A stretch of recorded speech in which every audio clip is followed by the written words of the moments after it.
Hi guys, welcome to earn teach Kannada YouTube channel. So ಇವತ್ತಿನ ವಿಡಿಯೋದಲ್ಲಿ third year B optional ಕನ್ನಡದಲ್ಲಿ ಬರುವಂಥ block 1, block 2, block 3 textbook 3ರಲ್ಲಿ ನಾನು ಇದೆಲ್ಲ ವೀಡಿಯೋಸ್ಗಳನ್ನೂ ಲೆಸನ್ಸ್ಗಳನ್ನ ಮಾಡಿ ನಾನು ಅಪ್ಲೋಡ್ ಮಾಡಿಲ್ಲ. ಸೊ ಯಾರ್ಯಾರು ಮಾಡಿದ್ದೀನಿ, ಯಾರೆಲ್ಲ ನೋಡಿಲ್ಲ ನೋಡಿ ಅಂತ ಹೇಳ್ತಾ, ಸೊ ಇವತ್ತಿನ ವಿಡಿಯೋದಲ್ಲಿ ನಾನು ಬ್ಲಾಕ್ 4ರ ಗದಯುದ್ಧ ಸಂಗ್ರಹದಲ್ಲಿ ಬರುವಂಥ ಘಟಕ 19 ಮತ್ತು 20ನೇ ಲೆಸನನ್ನು ಇವತ್ತಿನ ವಿಡಿಯೋದಲ್ಲಿ ನಾನು ಮಾಡ್ತಿದ್ದೀನಿ. So less the lesson. First ಕೃತಿ ಮತ್ತು ಅದು ಗದಯುದ್ಧದ ಬಗ್ಗೆ ತಿಳಿದುಕೊಳ್ಳೋಣ. ಕೃತಿ ಗದಯುದ್ಧ ಸಾಹಸ ಭೀಮ ವಿಜಯಂ ಕನ್ನಡದ ಪ್ರಸಿದ್ಧ ಮಹಾಕಾವ್ಯಗಳಲ್ಲಿ ಒಂದು. ಇದು ಮಹಾಭಾರತದ ಕಥಾವಸ್ತುವನ್ನು ಆಧರಿಸಿಕೊಂಡಿದ್ದರೂ ವಿಶೇಷವಾಗಿ ಭೀಮ ಮತ್ತು ದುರ್ಯೋಧನರ ನಡುವೆ ಗದಯುದ್ಧವನ್ನು ಮುಖ್ಯವಾಗಿ ವಿವರಿಸುತ್ತದೆ. ಈ ಕೃತಿಯಲ್ಲಿ ಕವಿ ರನ್ನನು ತನ್ನ ಕಾವ್ಯ ಪ್ರತಿಭೆಯನ್ನು ಅತ್ಯಂತ ಶಕ್ತಿಯಾಗಿ ಪ್ರದರ್ಶಿಸಿದ್ದಾನೆ. ಕಾವ್ಯದಲ್ಲಿ ವೀರರಸವೇ ಪ್ರಧಾನವಾಗಿದ್ದು ಭೀಮನ ಪರಾಕ್ರಮವ, ದುರ್ಯೋಧನನ ಗರ್ವ, ಯುದ್ಧದ ಭಯಾನಕತೆ ಇವುಗಳನ್ನು ಜೀವಂತವಾಗಿ ಚಿತ್ರಿಸಲಾಗಿದೆ. ಗದಯುದ್ಧ ಕೇವಲ ಯುದ್ಧದ ವರ್ಣನೆಯಷ್ಟೇ ಅಲ್ಲ, ಅದು ಧರ್ಮ ಅಧರ್ಮಗಳ ಸಂಘರ್ಷವನ್ನು ತೋರಿಸುವ ಕಾವ್ಯವೂ ಆಗಿದೆ.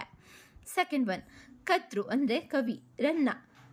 ರನ್ನ ಕನ್ನಡದ ಸಾಹಿತ್ಯದ ಕವಿ. ಇವರು ಆದಿಕವಿ ಪಂಪ ಮತ್ತು ಪೊನ್ನರ ಜೊತೆಗೂಡಿ ಕನ್ನಡದ 3 ಮಹಾಕವಿಗಳಲ್ಲಿ ಒಬ್ಬರು ಎಂದು ಪರಿಗಣಿಸಲಾಗುತ್ತದೆ. ರನ್ನನು ಚಾಳುಕ್ಯ ರಾಷ್ಟ್ರೀಯದಲ್ಲಿ ಬದುಕಿದನು. ಇವರಿಗೆ ಕವಿ ಚಕ್ರವರ್ತಿ ಎಂಬ ಬಿರುದು ದೊರೆತಿತ್ತು. ರನ್ನನ ಮುಖ್ಯ ಕೃತಿಗಳು ಗದಯುದ್ಧ ಹಾಗೆ ಅಜಿತ ಪುರಾಣ. ರನ್ನನು ತನ್ನ ಕಾವ್ಯಗಳಲ್ಲಿ ವೀರರಸ ಮತ್ತು ಭಾವನಾತ್ಮಕತೆಯನ್ನು ಸಮನ್ವಯಗೊಳಿಸಿದ ಕವಿ. ವಿಶೇಷವಾಗಿ ಯುದ್ಧದ ಚಿತ್ರಣಗಳಲ್ಲಿ ಅವನ ಪ್ರತಿಭೆ ಅತ್ಯಂತ ಪ್ರಭಾವಶಾಲಿಯಾಗಿ ಕಾಣಿಸುತ್ತದೆ. ಕಾಲ. ರನ್ನನು ಕ್ರಿಸ್ತಶಕ 10ನೇ ಶತಮಾನದಲ್ಲಿ ಜೀವಿಸಿದ್ದನು. ಸುಮಾರು ಕ್ರಿಸ್ತ 1949ರಿಂದ 1015ರ ನಡುವೆ ಅವನ ಕಾಲ ಎಂದು ಅಂದಾಜಿಸಲಾಗಿದೆ. ಈ ಕಾಲದಲ್ಲಿ ಪಶ್ಚಿಮ ಚಾಳುಕ್ಯರ ಆಡಳಿತ ಇತ್ತು. ಸಾಹಿತ್ಯ, ಕಲೆ, ಸಂಸ್ಕೃತಿ ಬೆಳವಣಿಗೆಗೆ ಇದು ಸುವರ್ಣಯುಗವಾಗಿತ್ತು. ಈ ಕಾಲದಲ್ಲಿ ಜೈನ ಧರ್ಮದ ಪ್ರಭಾವ ಹೆಚ್ಚಾಗಿದ್ದು ಹಲವಾರು ಕವಿಗಳು ಜೈನ ಧಾರ್ಮಿಕ ಹಿನ್ನೆಲೆಯೊಂದಿಗೆ ಕೃತಿಗಳನ್ನು ರಚಿಸಿದರು. ಫೋರ್ತ್ ಒನ್, ಆಕಾರ ರೂಪ. ಪದ್ಯ ಮತ್ತು ಗದ್ಯಗಳ ಸಮನ್ವಯ ಇದರಲ್ಲಿ ಕಾಣಬಹುದು. ಕಾವ್ಯವು ಹಲವು ಅಧ್ಯಾಯಗಳಾಗಿ ವಿಭಜಿತವಾಗಿದೆ. ಸಂಸ್ಕೃತ ಹಾಗೂ ಕನ್ನಡ ಪದಗಳ ಸಮೃದ್ಧ ಬಳಕೆ ಇದೆ. ಮುಖ್ಯ ಲಕ್ಷಣಗಳು: ವೀರರಸ ಪ್ರಧಾನ, ಅಲಂಕಾರಗಳ ಬಳಕೆ, ನಾಟಕೀಯ ಸಂಭಾಷಣೆಗಳು ಹಾಗೆ ಯುದ್ಧದ ಜೀವಂತ ಚಿತ್ರಣ. ಈ ಕಾವ್ಯವು ಕೇವಲ ಕತೆ ಹೇಳುವುದಲ್ಲ, ಓದುಗರ ಮುಂದೆ ಯುದ್ಧದ ದೃಶ್ಯವನ್ನು ಕೂಡ ಮೂಡಿಸುವಂಥದ್ದು. ಸೊ ನಾನು ಮುಂದಿನ ವಿಡಿಯೋಗಳಲ್ಲಿ ಕೂಡ ವಿಡಿಯೋಸ್ನ ಮಾಡ್ತೀನಿ ಈ ಒಂದು ಲೆಸನ್ ಬಗ್ಗೆ. ಇನ್ನೂ ಇದು ಒಟ್ಟು 19-20 ಅಲ್ವಾ, 21, 22, 23, 24 ಅದ್ರ ಬಗ್ಗೆ ಎಲ್ಲ ವೀಡಿಯೋಸ್ ಮುಂದಿನ ವೀಡಿಯೋಗಳಲ್ಲಿ ಬರುತ್ತೆ. ನಾನು ಏನಕ್ಕೆ ಅಂದರೆ ನಾನು ನೋಟ್ಸ್ ಮಾಡ್ಕೊಂಡು, ಯಾಕಂದರೆ ಅದರಲ್ಲಿ ನಿಮಗೆ ಲೆಸನಲ್ಲಿ ಅಂದರೆ ಟೆಕ್ಸ್ಟ್ ಬುಕ್ಕಲ್ಲಿ ನಿಮಗೆ ಎಕ್ಸ್ಪ್ಲೇನ್ ಮಾಡಿದ್ರೂ ಕೂಡ ನಿಮ್ಗೆ ಅಷ್ಟು ಅರ್ಥ ಆಗಲ್ಲ ಅನ್ನೋ ಒಂದು ಕಾರಣಕ್ಕಾಗಿ ನಾನು ವಿತ್ ಆನ್ಸರ್ ಆ್ಯಂಡ್ ಕ್ವಶನ್ ನಾನು ನೋಟ್ಸ್ ಮಾಡಿ ಪ್ರಿಪೇರ್ ಮಾಡಿ ನಾನು ನಿಮಗೆ ಟೀಚ್ ಮಾಡ್ತಿದ್ದೀನಿ. ಸೊ ಅದು ನಿಮ್ಗೆ ಸುಲಭವಾಗಿ ಅರ್ಥವಾಗಲಿ ಅನ್ನೋ ಒಂದು ರೀಸನ್ನಿಂದ. ಹಾಗೆಯೇ ನಿಮಗೆ ಇದರ ಬಗ್ಗೆ ಬೇಕಾದರೆ, ಯಾಕಂದರೆ ಇದ್ರ ಬಗ್ಗೆ ನಿಮಗೆ 5 ಮಾರ್ಕ್ಸ್ ಟಿಪ್ಪಣಿಯನ್ನು ಕೂಡ ಕೇಳುವಂಥದ್ದು. ಸೊ ನಿಮಗೆ ಇದು ನೋಟ್ಸ್ ಬೇಕಾದಲ್ಲಿ ನೀವು ಸ್ಕ್ರೀನ್ಶಾಟ್ ತೊಗೊಂಡು ನೀವು ನೋಟ್ಸ್ ಮಾಡ್ಕೋಬೋದು ಅಂತ ಹೇಳ್ತಾ ಲೆಸನ್ ಕಂಟಿನ್ಯೂ ಮಾಡೋಣ. ಇವಾಗ ಪ್ರೇರಣೆಯನ್ನು ನೋಡೋಣ. ಪ್ರೇರಣೆ. ಗದಯುದ್ಧದ ರಚನೆಗೆ ಪ್ರಮುಖ ಪ್ರೇರಣೆಗಳು ಇವಾಗಿವೆ. 1, ಮಹಾಭಾರತ. ಈ ಕೃತಿಯ ಮೂಲ ಪ್ರೇರಣೆ ಮಹಾಭಾರತ, ವಿಶೇಷವಾಗಿ ಹಾಗೆ ಭೀಮ ಮತ್ತು ದುರ್ಯೋಧನನ ಯುದ್ಧ, ಹಾಗೆ ಧರ್ಮ ಮತ್ತು ಅಧರ್ಮದ ಸಂಘರ್ಷ. Second one, ಆಶ್ರಯದಾತ. ರನ್ನನು ತನ್ನ ಆಶ್ರಯದಾತ ಸತ್ಯಾಶ್ರಯ ಚಾಳುಕ್ಯ ರಾಜನನ್ನು ಭೀಮನಂತೆ ವರ್ಣಿಸಿದ್ದಾನೆ. ಹಾಗೆ ರಾಜನನ್ನು ಕೀರ್ತಿಸಲು ಕಾವ್ಯ ಈ ಕೃತಿಯನ್ನು ರಚಿಸಿದ್ದಾನೆ. ಭೀಮನ ಗುಣಗಳನ್ನು ರಾಜನೊಂದಿಗೆ ಹೋಲಿಸಲಾಗಿದೆ. ಥರ್ಡ್ ಒನ್, ಜೈನ ಧರ್ಮದ ಪ್ರಭಾವ. ರನ್ನನು ಜೈನ ಧರ್ಮದ ಪ್ರಭಾವಕ್ಕೆ ಒಳಪಟ್ಟಿದ್ದನು. ಹಾಗೆ ಧರ್ಮ, ನೀತಿ, ಸತ್ಯ ಇವುಗಳ ಮಹತ್ವವನ್ನು ಕಾವ್ಯಗಳಲ್ಲಿ ತೋರಿಸಲಾಗಿದೆ. 6th, ಪ್ರಭಾವ. ಇದು ಪ್ರೇರಣೆ 5th ಬರುವಂಥದ್ದು. ಆಯಿತಾ, ಇಷ್ಟು ಮಹಾಭಾರತ, ಆಶ್ರಯದಾತ, ಜೈನ ಧರ್ಮದ ಪ್ರಭಾವ. ಇದು 6th ಒನ್, ಪ್ರಭಾವ. ಗದಯುದ್ಧ ಕನ್ನಡ ಸಾಹಿತ್ಯದಲ್ಲಿ ಮಹತ್ವ ಬೀರಿದೆ. ಹಾಗೆ ಸಾಹಿತ್ಯದ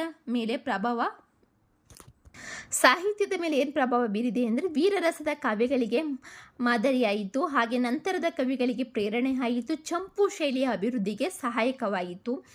ನೆಕ್ಸ್ಟ್, ಭಾಷಾ ಅಭಿವೃದ್ಧಿ. ಕನ್ನಡ ಭಾಷೆಯ ಸೌಂದರ್ಯ ಹೆಚ್ಚಿಸಿತು. ಸಂಸ್ಕೃತ ಕನ್ನಡ ಸಂಯೋಜನೆಯನ್ನು ಉತ್ತೇಜಿಸಿತು. ಮೂರನೆಯದು ಸಾಂಸ್ಕೃತಿಕ ಪ್ರಭಾವ. ಧರ್ಮ, ನೀತಿ, ಧೈರ್ಯ ಇವುಗಳ ಮಹತ್ವವನ್ನು ಜನರಲ್ಲಿ ಬಿತ್ತರಿಸಿತು. ಹಾಗೆ ಮಹಾಭಾರತದ ಕಥೆಯನ್ನು ಜನರಿಗೆ ಸುಲಭವಾಗಿ ತಲುಪಿತು.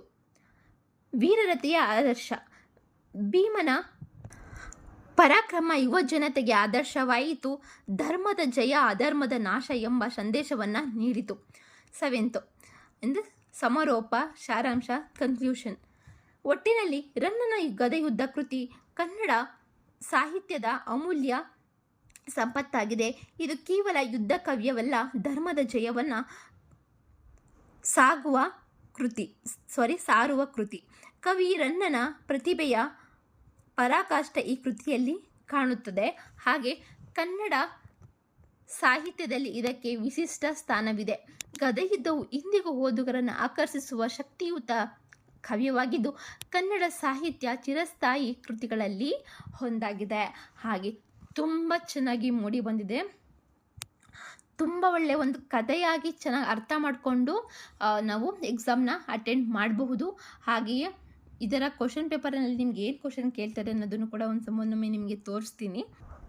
ಇಲ್ಲಿ ನೋಡ್ಬೋದು, ವಿಭಾಗ ಸಿಯಲ್ಲಿ ನಿಮಗೆ ಬ್ಲಾಕ್ 1 ಬ್ಲಾಕ್ 2 ಇಂದ ನಿಮಗೆ 50 ಮಾರ್ಕ್ಸ್ಗೆ ಕೇಳ್ತಾರೆ. ಹಾಗೆ ಬ್ಲಾಕ್ 3 ಹಾಗೆ ಬ್ಲಾಕ್ 4 ಇಂದ ನಿಮಗೆ 30 ಅಂಕಗಳಿಗೆ ಕೇಳ್ತಾರೆ. ಅದರಲ್ಲಿ ಬ್ಲಾಕ್ 3 ಇಂದ ನಿಮಗೆ 15 ಮಾರ್ಕ್ಸ್ಗೆ ಕೇಳ್ತಾರೆ. ಒಂದು ಕ್ವಶನ್ ಆನ್ಸರ್ಸು 10 ಮಾರ್ಕ್ಸ್ ಕೇಳುವಂಥದ್ದು. ಹಾಗೆ ಒಂದು ಟಿಪ್ಪಣಿಯನ್ನು ಕೇಳ್ತಾರೆ, ಅದು 5 ಮಾರ್ಕ್ಸ್ಗೆ. ಇನ್ನೊಂದು ಗದಯುದ್ಧದ ಸಂಗ್ರಹದಲ್ಲಿ ಬರುವಂತಹ, ಇಲ್ಲೇ ಕೊಟ್ಟಿದ್ದಾರೆ ನೋಡಿ, ಕಳ್ಳಗನ್ನಡ ಪಠ್ಯಗಳು, ಒಡ್ಡರದನ ಮತ್ತು ಗದಯುದ್ಧದ ಸಂಗ್ರಹ ಅಂತ. ಸೊ ಇಲ್ಲಿ ಗದಯುದ್ಧ ಸಂಗ್ರಹ ಮತ್ತು ಒಂದು ಪ್ರಶ್ನೆಗೆ ಉತ್ತರಿಸಿ. ಹಾಗೆ ಇಲ್ಲಿ ಒಂದು ಟಿಪ್ಪಣಿಯನ್ನು ಕೇಳಿರುವಂಥದ್ದು ನೋಡ್ಬೋದು. ರನ್ನನ ಗದಯುದ್ಧದ ಮೇಲೆ ಪಂಪನ ವಿಕ್ರಮಾರ್ಜುನ ವಿಜಯಂ ಕಾವ್ಯದ ಪ್ರಭಾವ, ಪ್ರೇರಣೆಗಳನ್ನು ತಿಳಿಸಿ ಅಂತ ಒಂದು ಕೇಳಿದ್ದಾರೆ. ಹಾಗೆಯೇ ಇನ್ನೊಂದು, ಭೀಮನನ್ನು ಇಳಿಸಿಲ್ಲ ದುರ್ಯೋಧನ ಹೇರಿಸಿದ್ದಾನೆ ಎಂಬ ಮಾತಿನ ದುರ್ಯೋಧನ ವ್ಯಕ್ತಿತ್ವವನ್ನು ಪರಿಚಯಿಸಿ ಅಂತ ಕೇಳಿದ್ದಾರೆ. ಹಾಗೆ ಇದು ಮತ್ತೆ ಒಂದಕ್ಕೆ ಟಿಪ್ಪಣಿ ಬರೆಯಿರಿ. ದ್ರೌಪದಿ ಸಂಜಯ, ಇದರಲ್ಲಿ ನಿಮಗೆ ದ್ರೌಪದಿ, ಸಂಜಯ, ಭೀಮ, ದುರ್ಯೋಧನ, ಸಂಜಯ, ಇದರಲ್ಲಿ ಇವ್ರ ಬಗ್ಗೆಗಳು ನಿಮಗೆ 5 ಮಾರ್ಕ್ಸ್ಗೆ ಒಂದು ಪೇಜ್ ನೀವು ಇವರ ಬಗ್ಗೆ ಬರೆದ್ರೆ ನಿಮಗೆ 5 ಮಾರ್ಕ್ಸ್ನ ಕೊಡುವಂಥದ್ದು. ಹಾಗೆ ಇವೆರಡರಲ್ಲಿ ನೀವು ಒಂದನ್ನು ಬರೆದ್ರೆ ನಿಮಗೆ ಆರಾಮಾಗಿ ನಿಮಗೆ 10 ಮಾರ್ಕ್ಸು ಬರುತ್ತೆ, ಆಯಿತಾ. ಸೊ ನಿಮಗೆ ಸಹಾಯಕ ಆಗಲಿ ಅಂತ ನಾನು ಈ ಮುಂದಿನ ವಿಡಿಯೋಗಳಲ್ಲಿ ವಿಡಿಯೋ ಮಾಡಿ ನಿಮಗೆ ಅಪ್ಲೋಡ್ ಮಾಡ್ತೀನಿ. ಸೊ ನೋಡಿ, ಅರ್ಥ ಮಾಡ್ಕೊಳ್ಳಿ. ಹಾಗೆಯೇ ಟೆಕ್ಸ್ಟ್ ಬುಕ್ ಇಲ್ದಿರೋರಿಗೆ ತುಂಬ ಹೆಲ್ಪ್ ಆಗುತ್ತೆ ಅನ್ನೋ ಉದ್ದೇಶ ನಂದಾಗಿದೆ. ಹಾಗೆಯೇ ಅದರಲ್ಲಿ ಟೆಕ್ಸ್ಟ್ ಬುಕ್ಕಿಂದನೇ ಕೂಡ ನಿಮಗೆ ಎಕ್ಸ್ಪ್ಲೈನ್ ಮಾಡಿದ್ದೀನಿ. ಈ ಥರ ನೋಟ್ಸನ್ನು, ಯಾಕೆಂದರೆ ಅದ್ರ ಬಗ್ಗೆ ನಾನು ನೋಟ್ಸ್ ಮಾಡಿಲ್ಲ. ಯಾಕೆಂದರೆ ನೋಟ್ಸ್ ಮಾಡಿದ್ರು ನಿಮಗೆ ವಿವರಣೆಯಾಗಿ ನಿಮಗೆ ಕ್ಲೀನಾಗಿ ಅರ್ಥ ಆಗಲ್ಲ ನಾನು ನೋಟ್ಸ್ ಮಾಡಿದ್ರೆ. ಸೊ ದಟ್ ಒನ್ಲಿ ರೀಸನ್ ನಾನು ನೋಟ್ಸ್ ಮಾಡಿಲ್ಲ. ಇವನ್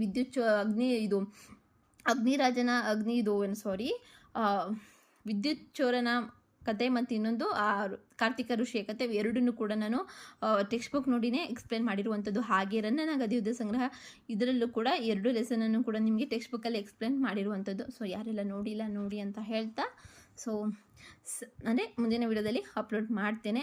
ಸೊ ನಿಮಗೂ ಹೆಲ್ಪ್ ಆಗುತ್ತೆ ಅಂತ ಹೇಳ್ತಾ, ಈ ವಿಡಿಯೋ ನಿಮಗೆ ಇಷ್ಟ ಆಗಿದ್ದರೆ ಲೈಕ್ ಮಾಡಿ, ಇಲ್ಲಾಂದರೆ ಡಿಸ್ಲೈಕ್ ಮಾಡಿ. ಹಾಗೆ ಏನಾದರೂ ತಪ್ಪಿದ್ದಲ್ಲಿ ಕ್ಷಮಿಸಿ ಅಂತ ಹೇಳ್ತಾ, ಹಾಗೆಯೇ ಮುಂದಿನ ವೀಡಿಯೋಸ್ಗಾಗಿ ವೆಯ್ಟ್ ಮಾಡ್ತಾರೆ. ನೀವು ಸಬ್ಸ್ಕ್ರೈಬ್ ಮಾಡಿ, ಹಾಗೆ ಪಕ್ಕದಲ್ಲಿರೋ ಬೆಲ್ ಐಕಾನ್ನ ಕ್ಲಿಕ್ ಮಾಡಿ, ಆಲ್ ನೋಟಿಫಿಕೇಷನ್ ಮೇಲೆ ಕ್ಲಿಕ್ ಮಾಡಿ. ನಾನು ಯಾವುದೇ ಒಂದು ವೀಡಿಯೋಸ್ ಮಾಡಿದ್ರು ನಿಮಗೆ ನೋಟಿಫಿಕೇಷನ್ ಬರುತ್ತೆ. ಆಗ ನೀವು ವೀಡಿಯೋನ ನೋಡ್ಬೋದು. ಇಲ್ಲಾಂದರೆ ಸೊ ನೋಟಿಫಿಕೇಷನ್ ನಿಮ್ಮ ಒಂದು ಯೂಟ್ಯೂಬ್ಗೆ ಬರಲ್ಲ ಅಂತ ಹೇಳ್ತಾ, ಸೊ ನಿಮ್ಮ ಫ್ರೆಂಡ್ಸ್ಗೂ ಕೂಡ ಶೇರ್ ಮಾಡಿ. ಆ್ಯಂಡ್ ಏನೂ ಅಷ್ಟು ಕಷ್ಟ ಇಲ್ಲ, ಟೆಕ್ಸ್ಟ್ ಬುಕ್ 3 ಹಾಗೆಯೇ ಕ್ವಶನ್ ಪೇಪರು ಕೂಡ ನೀವು ಆರಾಮಾಗಿ ಒಳ್ಳೆ ಮಾರ್ಕ್ಸ್ಗಳನ್ನು ಗಳಿಸ್ಬೋದು ಅಂತ ನಾನು ಹೇಳ್ತಾ, ಇದ್ರ ಬಗ್ಗೆ ಇಂಪಾರ್ಟೆಂಟ್ ಲೆಸನ್ಸ್ ಯಾವುದು ಅಂತಲೂ ಕೂಡ ನಾನು ಅಪ್ಲೋಡ್ ಮಾಡಿರುವಂಥದ್ದು. ಸೊ ಅದನ್ನು ಕೂಡ ನೋಡಿ, ಹಾಗೆ ಕ್ವಶನ್ ಪೇಪರ್ ಬಗ್ಗೆನೂ ಕೂಡ ಎಕ್ಸ್ಪ್ಲೇನ್ ಮಾಡಿದ್ದೀನಿ ಅಂತ ಹೇಳ್ತಾ, see you the next video. Bye, take care.